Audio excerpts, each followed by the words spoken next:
I always tried to conceal it from my friends. I don't think I ever told anyone. There's such a huge stigma attached to it. Most people don't feel comfortable talking about it. I don't think people can overcome the problem until more people talk about it. 1 in 12 children and young people in the UK suffer from wetting and soiling difficulties. Eric provides information and support to children, young people, parents and professionals. Bedwetting is a very common problem. It's what we sometimes call a taboo subject, and so it's not talked about. It's far more common than a child might realise. There is usually another child in the class who has the same problem. People always said, oh, happens to a lot of people, but I never really believed them. I stopped wetting the bed when I was about 11. I don't think I ever told anyone about it, but I did find out that one of my friends also wet the bed. Jack is 10 and a half and he's always wet the bed.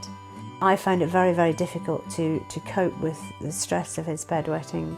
Even though I knew that he couldn't help it, I would get quite uptight about it really. And that's when I rang the Eric helpline, because I suppose you might call it at the end of my tether. I just didn't know what to do now. Eric offers practical ideas, information and resources to help manage or overcome wetting and soiling through our confidential telephone helpline, website and a catalogue of specialist products. Our products include bedwetting alarms, daytime and nighttime pants, bedding protection, swimwear and reminder watches. The causes of bedwetting are now felt to be what's called the 3 systems. And the first part of that is that the child doesn't tie in together the feeling of a full bladder with waking up to that to go to the toilet. So there are bedwetting alarms, whether it is a mat or whether it's a body-worn alarm, that will aim to increase the child's awareness that they need to wake up. The second reason is there's a hormone that prevents the kidneys from making as much urine, or wee, overnight. And it's felt that in children who bedwet, they don't produce quite enough of that overnight. There is a synthetic hormone called desmopressin that can be given to prevent the kidneys producing as much urine overnight. And lastly, children with bedwetting sometimes have what we call an overactive bladder. There are tablets that can be given that damp down those bladder contractions. How does it make you feel? A bit annoyed. Annoyed, yeah. Like, why me? Yeah, I know the feeling. When do you think it worries you? When I go away, like people finding out. Yeah, you worry about your friends. Yeah. How do you think they might react? What do you think they might say? Because they might laugh at me.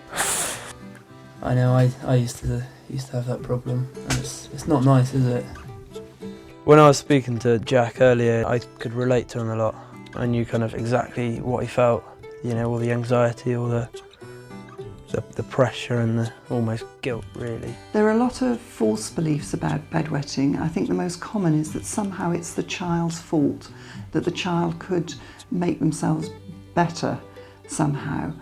But in fact it's often the reverse, that the bedwetting itself has an effect on the child, in that the child isn't able to take part in usual social activities such as school camps or sleepovers.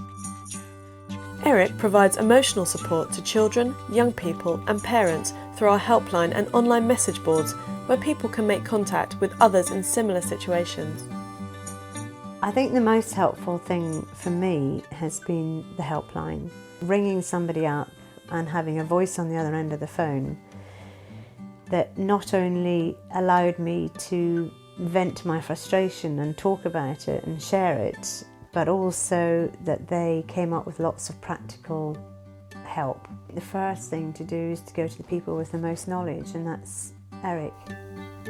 If you want to talk to anyone about childhood bedwetting, constipation or soiling, then talk to Eric. We're here to help.